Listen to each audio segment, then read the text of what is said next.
The fourth area is the issue of legal framework. Many of you are familiar with these issues, the legal framework that protects the rights of the collective and also the rights of individuals.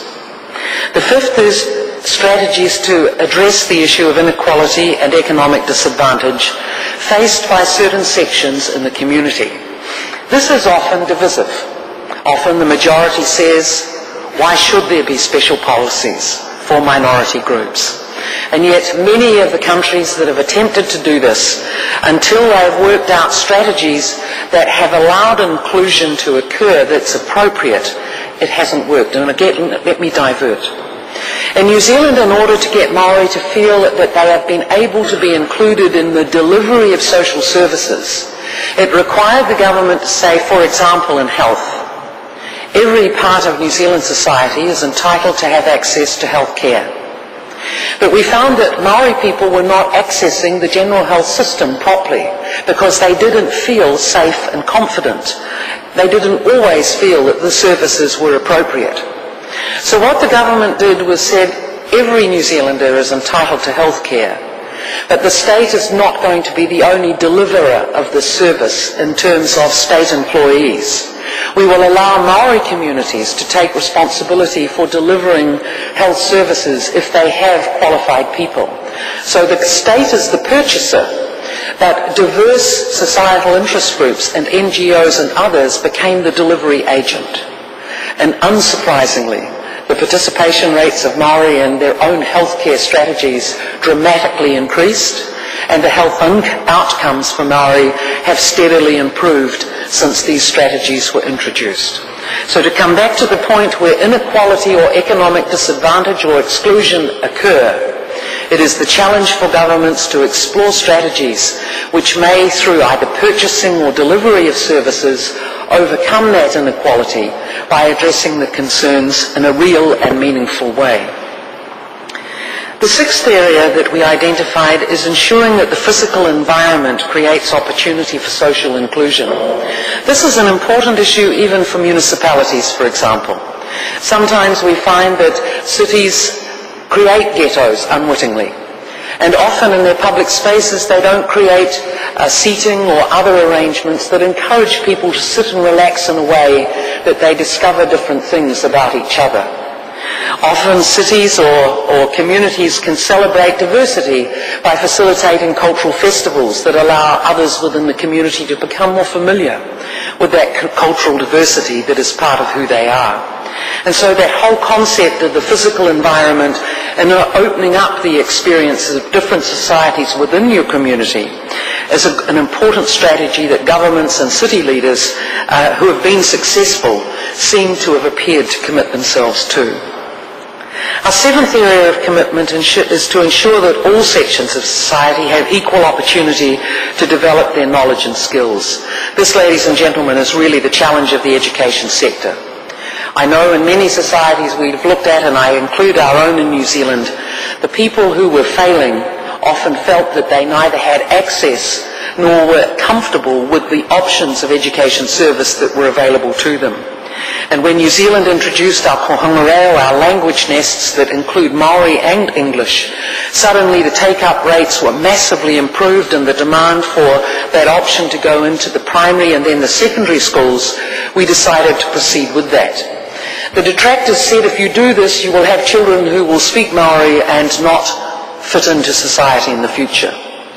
Ladies and gentlemen, the children who, through embracing their own language, are not only highly successful individuals who know who they are are extremely fluent English speakers, and they have all those children who have studied their own Maori language and in doing so increased their sense of identity.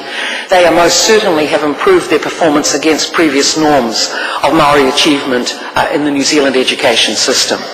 So certainly my own experience as a leader is, despite the cliches and some of the detractors saying that difference will polarize and marginalize people, where it enriches that sense of identity and provides a place to stand for people within their societies. In my own experience, it's been a very important mechanism for progress in terms of social inclusion.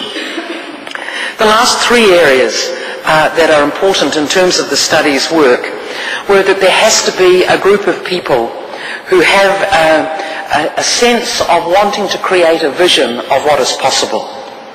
That is, to initiate a process of encouraging people to think about how this shared vision for a society can occur. And ladies and gentlemen, the Club of Madrid would argue that this is not only the prerogative of political leaders. This is something that has to be advanced across society if it is to become a popular movement that will allow political leaders to have the confidence and courage to advance it. It may be politically incorrect to say so, but in my experience, often political leaders like following, not leading. And so in order for some of these changes to occur, wider sections of the society need to advance these arguments as well as the arguments for cohesion and inclusion, even if it is respecting diversity in a different way that is required in order to achieve that. And so bringing other stakeholders into the debate is an important part of this commitment that the club identified.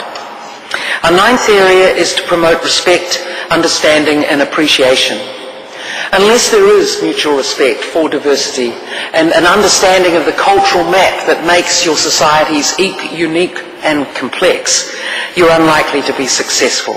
So we need champions to promote this concept of respect, understanding and appreciation.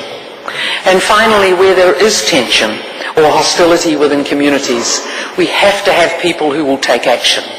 And they are not only the security services, they are those who will stand up with their voice and their courage, who will also take action as to why these points of tension might exist, and to reach out indicating that they are willing to go back to the root causes rather than the symptoms of these causes of tension. And then, and only then, are you likely to achieve a cohesive society. Ladies and gentlemen, the Club of Madrid offers these commitments not as a panacea or an end point, but rather 10 areas where we have identified if some of these elements are present, there appears to be a much greater level of cohesion and inclusion than in societies where these things are not either attended to or had regard for. Within our study, in addition to the commitments, we've found illustrations of these points, and they are recorded in some of the material that is available to you, and we're now in a stage where we're working with other organizations who have done this work as well, and where we can use their findings to illustrate some of the points that we've identified as crucial. The Club of Madrid, in having identified these areas of commitment, is now seeking not to impose our view on anybody, but rather to offer it as an enablement tool. This is not a question of imposition. This is a question of enablement.